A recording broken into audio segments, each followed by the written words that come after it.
Hello, everyone, and happy Sunday. If you are new here, please subscribe. I post videos every Wednesday and Sunday. I also have a Patreon where I do 3 videos a month for $5 a month. So, today I am going to be doing a requested video about the Call Her Daddy, Alex Cooper, Sofia Franklin drama part 2. If you didn't watch part 1 of this video, I will leave that in the description box. You can kind of get caught up. I will start with just a brief synopsis, though, of the background in case you don't want to leave and go watch that video. So basically, let me put my phone on Do Not Disturb here. So there is a podcast, and it's called Call Her Daddy. It's a sex podcast, comedy podcast that offers tips on sex and funny stories. It started, I want to say, like 2 years ago, and the original hosts were a girl called Alexander Cooper and Sofia Franklin. Alex is now, I think, 25. Sophia's 28 at the time. They were 23 and 26 or whatever. So they were from Manhattan. They were broke. They just started this podcast kind of for fun to see if it would go anywhere. It ended up becoming super popular, getting picked up by Barstool Sports, which in turn made it grow even more because obviously Barstool gave them a big marketing boost and some awareness to their podcast. The two girls were best friends. They were living together. They were single in New York City, and they would just kind of talk about all the shit that people are usually too afraid to talk about in a public forum. Blowjobs, how to give a good blowjob, and it was for men and women, so vice versa. Just stuff that's like, raunchy or whatever that everyone does and talks about with like their girlfriends, but I think it blew up because it's just so raw and real and honest, and definitely respect for both women for just being able to come forward and be honest and talk about sex in a unapologetic way, because it's something that like we all do, but everyone's like uncomfortable talking about, which is stupid. So yeah, so their podcast was amazing, successful, and then the first portion of the drama happened, which I won't go too much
asking for like so much more money from the podcast and not accepting any deals or any offers. Dave Portnoy, the president of Barstool, got involved, and he did a podcast on it. Like, it was a big PR thing, and it was like a whole thing. Then Alex, after telling her story, came back to start Call Her Daddy again solo. So she has since been podcasting on her own, which I imagine is difficult, or was at least difficult in the very beginning, just because she was so used to having her partner in crime, somebody to bounce jokes off of, and now it was kind of like, okay, I'm just talking to myself on a podcast, like, how do I do this? She ended up starting, so she kind of like, it was interesting how she did it at first. She was like, okay guys, like, I'm gonna have the Daddy Gang on. Like, she was gonna have members of the Daddy Gang, which is like what she calls her subscribers who watch her podcast. She was gonna have them on the show telling their stories and everything. Number one, coronavirus, so like that didn't really work out. Number two, I think she realized that yes, people have funny stories that they would write in and tell, like, their stories are fans, but they don't have like media training. You're not gonna like bring a bunch of random people to New York City to do your podcast. It just, I think, probably brought more challenges than Alex had anticipated, which is understandable. But she did get ahead of herself a little bit, and she posted a forum to have people fill out and tell their stories so that they could be featured. She asked people to submit videos. Yeah. So I remember like the one episode she did that was like with a fan telling her story. It was kind of awkward because it was like a pre-recorded thing of the fan telling the story about what had happened to her with a guy, and Alex like cut in to make comments like as though she was talking to the girl, but it was very obvious that it was a pre-recorded thing. So I think she stepped away from that. Luckily for Alex though, she has been able to get guests on her podcast. So she's had like Lana Rhoades, she's had some other like reality stars. She had Miley Cyrus, which was huge for her. I know Miley like was doing needed to do some press for her new single, her new album. So she got lucky there and got like a really big A-list name. But other than that, her guests have been more C, D-list, whatever, which is fine and great and entertaining still. I personally don't really listen to Call Her Daddy like I used to. Number one, because I no longer have a commute. I now work from home, and in my car is like the main place I used to listen to podcasts. So now really the only place that I do listen to podcasts is when I'm cooking dinner, which I do enjoy doing that. But I pretty much am in a phase where I listen to Logan Paul's podcast. I find that super entertaining. Occasionally I will listen to Call Her Daddy, like I wanted to listen to the Lana Rhoades episode. And, if I get sick of Impulsive, or if Impulsive is, having guests that I don't really care about, or if I'm just in the mood to kind of like see what's up with Alex, see what she's been up to, I will listen. But then also, like, I just think I did like it better when it was the two girls. I think Sofia definitely added something that is not there anymore. And props to Alex for like trying to do this on her own, but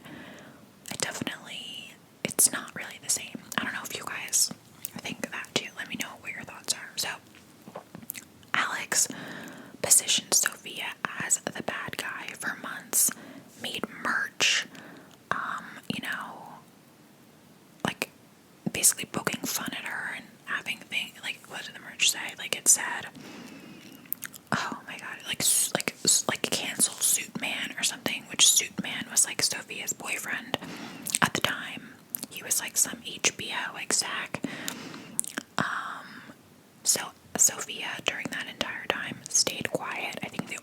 she posted was like Black Lives Matter, like a black square on her Instagram. Throughout that whole time, she did change her Instagram bio to say like greedy, stupid whore, like something like that, like just as kind of like a joke, poking fun at the whole, media scandal that had, been positioned around her. So that leads us to today. So recently, I still follow Sofia on social media, and recently a Instagram post popped up from Sofia, and it was a picture of her, and it said, something like, "Get ready to hear my side of the story, bitches," or whatever, link in bio, go subscribe. And it said like Sofia with an F, which is what her new podcast is called. So of course I immediately went to subscribe. I also immediately got messages from a lot of you like, you have to make a video talking about this. So shout out to you guys. So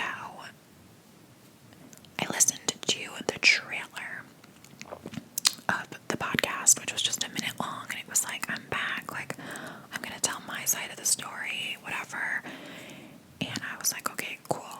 So I listened to it last night while I was cooking, and these are my thoughts. So number one, I know Sofia came up with or created her own media company to do this podcast. She's not partnered with Barstool or another media company. She created her own company, Salute Media, like it's supposed to be like slut. Which good for her, because obviously she did not, I guess, want to work with any other media companies, and I guess have the same thing happen again. I guess it's possible that she didn't, like, nobody would like work with her or whatever, but I highly doubt that. I'm sure she got several offers to do her own show, just because, even just the first few episodes, like, it's an automatic money maker for whoever would pick her up. The first thing I noticed about her podcast is she had a few sponsors. One of them was HelloFresh, which I know HelloFresh also sponsors Alex and sponsors Call Her Daddy. Side note, HelloFresh, where are you? That's my dream sponsor. Like, can we bring it over this way? And then she also had Roman Swipes as a sponsor, which again, that is like an OG sponsor of Call Her Daddy. So I thought that was really funny, and she probably felt like that was like a fuck you to Alex to have those, like, look, I have your sponsors, I have my own show. I'd love to know like what they paid her compared to what they pay for Call Her Daddy, but Sofia gets 100% of those profits because it's her own company. So I thought, so basically in the first like 20 minutes, Sofia addresses what happened, and she kind of tells her side of the story. She doesn't get into as much intricate details as Alex got into, but in so many words, she was saying how Alex is someone who advocates for therapy and mental health awareness, yet she participated in a smear campaign, against Sofia, and profited off of that smear campaign with the merch that I was talking about, and the excitement behind telling the drama and everything. Sofia said that this is the only time she was going to acknowledge Alex and Call Her Daddy and this stuff, and other, like, she was going to put it behind her after she told her story. She said, you can make memes about me after this podcast, I'm sure you will. You can make merch, like, I'm going to let you guys have the last word, like, I will not speak about this again. She explained that it really wasn't in her character to, like, be, super, like, talking shit, and be really forward and transparent about, like, she explained that Alex's side of the story is that Alex was doing all the editing and that it was really like a podcast by Alex, and Sofia was like just a helper. And Sofia explained in her words that yes, Alex was doing the editing for the podcast, but Sofia had all of the creativity, all of the ideas. She called Alex out, basically saying they couldn't do a live show because Alex had ghostwriters writing her script, and they couldn't even begin to film yet if Alex did not have her script, and that all of the ideas behind the show were not in fact Alex's, but they were of that of a ghostwriter, and that Sofia had all the ideas, and like that's what she brought to the table. She also explained that,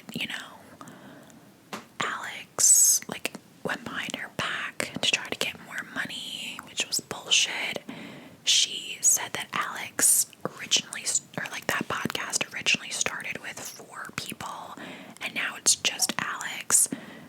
She kind of said that Alex really doesn't have any girlfriends, that she had lost all of her girlfriends in the past few years because she really just wants to be famous. She doesn't care about anyone but herself, and she'll step on anyone to get where she needs to be and needs to go to get her blue check mark to be verified on Instagram, and that's all she cares about. She also said that this was not the first time that Alex had tried to kick her off the show, and she said, like, she didn't explain that, but she said Alex like knows what I'm talking about when I say that, and she was very assertive with that, so I thought that was really interesting. And then after she kind of explained herself, she's talked about, the podcast made them, like, or the podcast profited like $10,000 a year. I'm sorry, $10 million a year was making, and they were getting paid 4% of the profits, whereas most people doing a podcast like that would be getting 70 to 80%.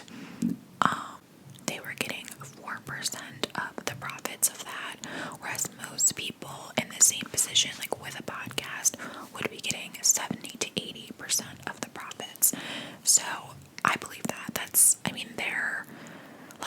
They are the show, so I understand. And for them to be getting paid like $75,000 or whatever they were getting paid, yes, that's like a normal salary, but like for people that are famous and podcasters, I totally understand that they're not being paid fairly. So she was explaining that, there was an industry standard and they were being taken advantage of and not getting that. That, she's a woman and she wanted to be taken seriously, and that if a man walked in to try to do these negotiations, that he would be looked at as like a good businessman, whereas she walks in to try to do negotiations and she's called greedy and bratty and ungrateful, which is total bullshit, and I understand that.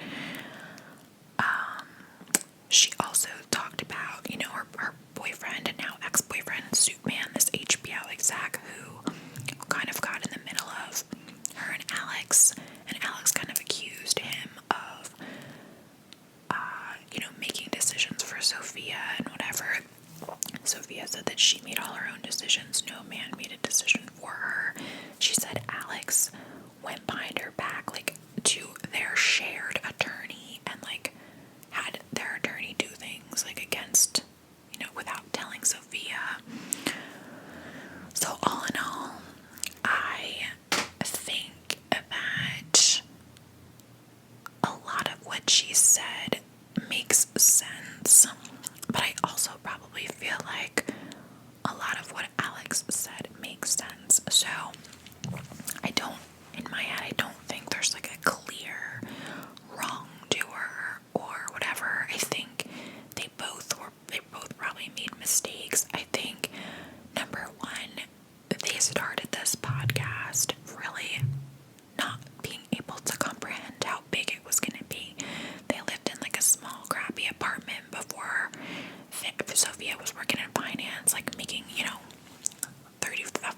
$100,000 a year, whatever she was making, and she was broke. Alex was broke as well. So they really weren't able to like go into it with a plan. This success kind of just like came at them, and they just had to like take it. Number one, I know that like that can make people greedy.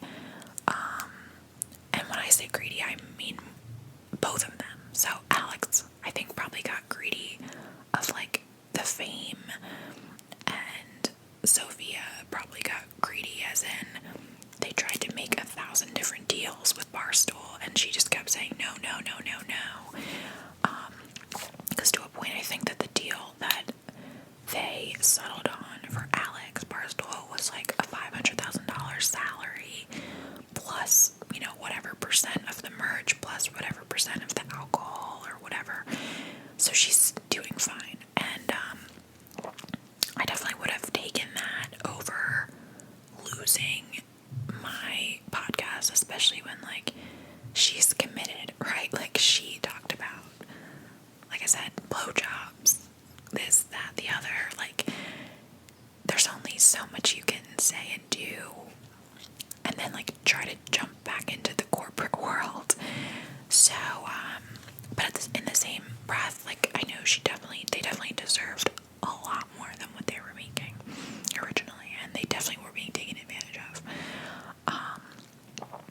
Because they were just new, they were green, like they didn't really know what was going on. Then they started having conversations with the people in the industry and realizing, like, wow, we're severely underpaid. And by the way, guys, the only reason that, like, you know, people, like, salary is such a secret, private thing that really is only benefiting the CEOs, the top people in corporate. They don't want you to tell Susan how much you're making because they want to be able to pay you less than Susan. Like, you know what I mean? So, that being said, for your own good, you should probably not talk about salary with people, but it's really all in the interest of the people at the top who want things to be unfair. So yeah, I definitely, like I said, I feel like I could see the sides of both girls. It is strange how like Alex has no girlfriends. You really don't see her hanging out with people except for like her one best friend, Lauren, from home. But again, in that same breath, maybe she feels like she's outgrown those people, or people are just like using her. It's like hard to have friends when you're like at the top like that. I could see Alex being, you know, needing like a script or whatever, and Sofia being creative, because like for me, I always kind of liked Sofia more, and I thought she was like a little more real and funny, and Alex was a little bit more scripted. But then again, I feel like some of the stories Sofia told about herself, and they may have been exaggerated, just kind of made her seem a little bit more shady or lazy or whatever. You know, she would skip work and call out of work like all the time, and you know, whatever. So when Alex creates this narrative about Sofia that is like she's lazy or whatever, you kind of subconsciously feed into that. So at the end of the day, I obviously don't know either of these women. I think I respect both of them.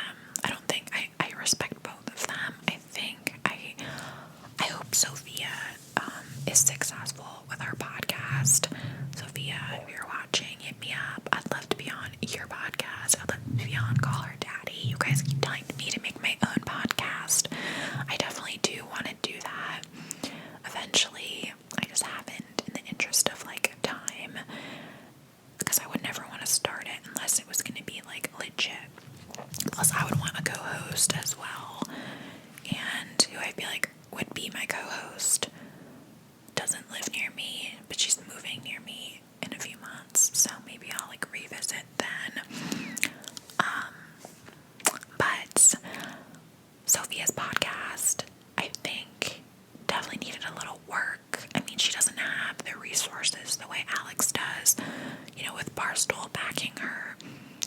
But like she actually, it's funny that actually the irony in this that like Alex was the editor, because I noticed at one point listening to Sofia's podcast, she made an editing mistake where she was reading a sponsorship and she was like, I love HelloFresh. And then she paused and she said, I love HelloFresh again, or whatever it was. So she forgot to edit that piece out, which when you're speaking to an audience of hundreds of thousands, maybe millions of people, at least for that first episode, you really gotta make sure it's right and tight. So that was a little bit funny. I'm sure Alex listened intently and like had a laugh at that. And then also I think too, like she definitely I don't know, it was just, if you guys listen to it, it's a little like awkward at certain times. Like it didn't like flow a lot. Like some of the jokes didn't land because they didn't really have anyone to land on. So another reason why I think she needs a co-host, and it obviously needs to be me. But I think it's probably just like first date jitters, and I'm sure she can improve. Alex's first podcast was weird too, you know, her by herself. It's a forum that really often thrives from that dialogue, and that's hard when you're by yourself. Although you guys know me, I could talk until the freaking cows come home. I hear the church bells right now, so if you couldn't hear that, it's just the Lord telling me it's lunchtime. Alright guys, so what are your thoughts? Are you guys team Sofia? Are you guys team Alex? Are you guys team both? And like, let's support both of these women, because that's what team I'm on. It's definitely easy to jump the gun when we hear one side of the story. We just kind of like stick to that and automatically believe it. I'm so guilty of that. I don't even remember what I said in my first video of Call Her Daddy drama. I was probably siding with Alex, but I like them both, and I wish them both success, and I hope this situation humbled both of them a little bit, because shooting to that level of success so quickly, it's just never good for anyone's soul. So everyone needs a little slap, a little bring down to reality.